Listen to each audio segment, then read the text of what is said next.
আজকে আমরা সাতটি ইউনিয়নে সকাল থেকে বিভিন্ন জায়গায় গণসংযোগ করছি। সর্বশেষ 12 স্কুলে আমরা সমাবেশ করলাম। এই সমাবেশ শুরুতেই কিছু কিছু ছোট বাচ্চারা ধানের শীষের স্লোগান দিয়ে প্রোগ্রামে বাধাগ্রস্ত করার চেষ্টা করছে, বিশৃঙ্খলার চেষ্টা করছে। এইটা অন্যায় কাজ করছে তারা, তাদেরকে দিয়ে করানো হয়েছে। যারা করেছে তাদের প্রশাসনের কাছে আমার দাবি, নির্বাচনী আচরণ বিধি লঙ্ঘন করেছে, এদেরকে অ্যারেস্ট করতে হবে, উপযুক্ত শাস্তি দিতে হবে। তাছাড়া এরা এইভাবে বিঘ্ন ঘটাবেই।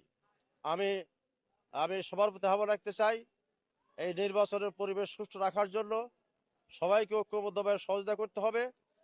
আর যারা বিঘ্ন সৃষ্টি করবে তাদেরকে প্রশাসন এগুলো দেখতে হবে, কন্ট্রোল করতে হবে, নিয়ন্ত্রণ করতে হবে, লেভেল প্লেইং ফিল্ড ক্রিয়েট করতে হবে, যাতে আগামীতে সুষ্ঠু নির্বাচন হয়। সবাইকে ধন্যবাদ। আসসালামু আলাইকুম রহমতুল্লাহ।